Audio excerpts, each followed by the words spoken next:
Hey students, here I come again with the third poem of First Flight, and that is the Ball poem by John Berryman. He talks of a very interesting, a very profound issue, quite relatable to everyone's lives. Talks about how everyone faces some loss in life, some sorrows in life, but how to cope with it, how to stand up tall, how not to lose courage, and how not to cling on to it and make it the be-all of your life. The poet John Berryman talks about a boy who has lost his ball, which is a very simple occurrence in the day-to-day life of any child. But the poet poses the question, what will the boy do now? What change has occurred in the boy due to his lost ball? And what will he do? The poet says he saw the ball go. The ball was bouncing down the street, and then it goes and ends in the water, and the boy stands there looking at his ball which is lost. And the poet says there was no one round there to say that he could get other balls too. For the poet feels that the boy has to realize that sometimes you do lose precious things in your life. And he's used the ball as a symbol for the boy's childhood. When the boy loses his ball, as the ball rolls down into the water, a grief which is so sad, a grief which is so deep, fills the boy, and he just stands rigid like a statue. He's trembling, he's shivering, he's looking into the harbor where the ball has rolled. And for him, the ball was a connection with his young days. He had the ball with him since long, and the ball might have held many, many memories for him, and he feels all those memories have got drowned into the water. And the poet says he would dare not intrude on this moment. He does not want to interfere in this moment and tell him that the ball is worthless. You pay a dime and you'll easily get another ball.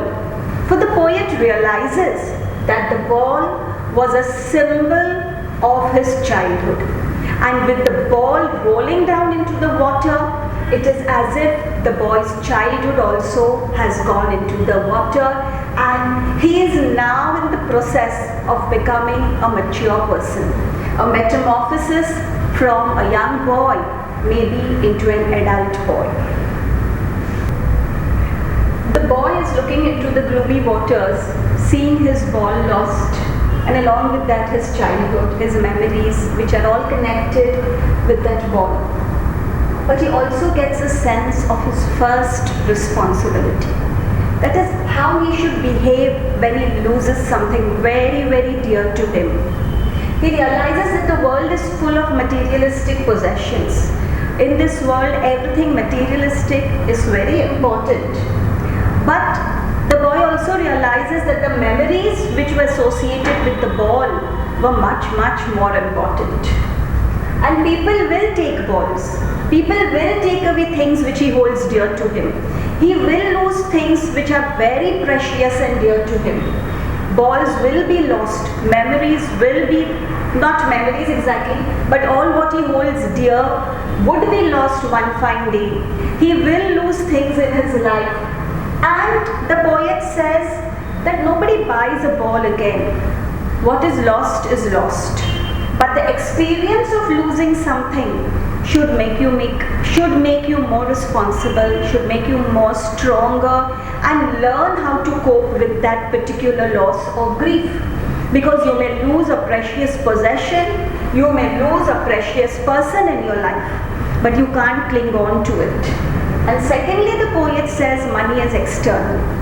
Money can never buy you all the memories which are very dear to you. Money can buy you materialistic possessions. Money can buy you the concrete form of something. But but not the abstract which is associated with it. The abstract is all the memories that you hold dear with that person or the thing that you have lost. The boy is desperate to get his ball back. Though in his heart he knows it's going to be very difficult, for it has gone into the waters of the harbor. But he is learning too the lesson very well. He has understood the nature of his loss. He has understood the knowledge, he has got the knowledge what this loss means, what it implies. And he knows that when you lose something, he has realized how to stand up. And that every man one day is going to lose things, he holds close to his heart and close to his very being. And he knows that most of the time, most men learn how to stand up and take the responsibility of the losses that they face in their day-to-day life, in their everyday life. I give you all a brief synopsis of the poem now. The poet tries to tell the readers how to cope with losses, how not to let grief overwhelm you, how to take up the responsibility of losses you face in your day-to-day life. He uses a very mundane object, an object used every day by a child, and that is a ball. He uses that ball as a symbol of the child's innocence, of the child's spirits, and all the memories that could be associated with the ball would be of that boy's childhood.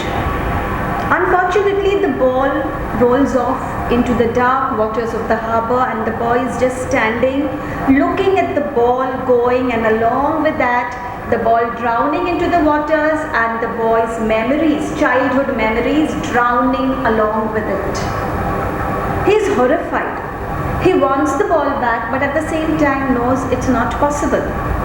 And he knows along with this, he has to let go of certain things. He has to have that sense of responsibility now of letting go of things, and he should not cling on to things which he cannot attain. And the poet very wisely refrains from not telling him that there are many balls, you can buy many balls, they are hardly worth anything. For he knows that the ball over here symbolizes his childhood. He's got memories associated with that ball which he can now not get back. And the child realizes as he sees the ball sinking into the water that he is now a grown person. He has to accept responsibilities. He has to realize that he will lose things in life. He is going to lose his dear possessions. He will lose objects, possessions, people, friends whom he holds very, very dear. But he has to not let that grief of separation overwhelm him, but has to behave in a mature way and just go ahead with his life. So people are going to take away things from you, but we have to learn how to stand up, hold our head high, and get along with our lives. Innocence is lost. When childhood goes, innocence is lost, and comes a young person who understands that there are many more things to do in life. There are many responsibilities which have to be shouldered, but they have to be done very, very bravely, not letting things over which you have no control overwhelm you or conquer you. Let go of those things and just go ahead with your life. Money is important. It will buy you all the material possessions in the world, but money cannot buy you the memories associated with certain events, with certain days, with certain objects. So the poet tries to say that let go of things, don't cling on to them, and behave in a responsible way. One has to have that strong character, that strong personality, that one should not cling on to things over which one has no control. Griefs will come, sorrows will come in your lives, but learn to move ahead. Learn to go on and on into the future rather than clinging on into the past. And here the poet has very cleverly personified the ball, talks of the ball merrily bouncing away. The ball is happily going into the waters, showing now you leave behind your childhood and take on a more responsible note. There is absolutely no rhyming scheme in the poem, but there is iambic pentameter used over here. Otherwise, the poem has no rhyme scheme at all. It is just a flow of words talking about a very, very profound and deep subject. Thank you. Hope you all have liked the video and kindly get back to me through the comment section.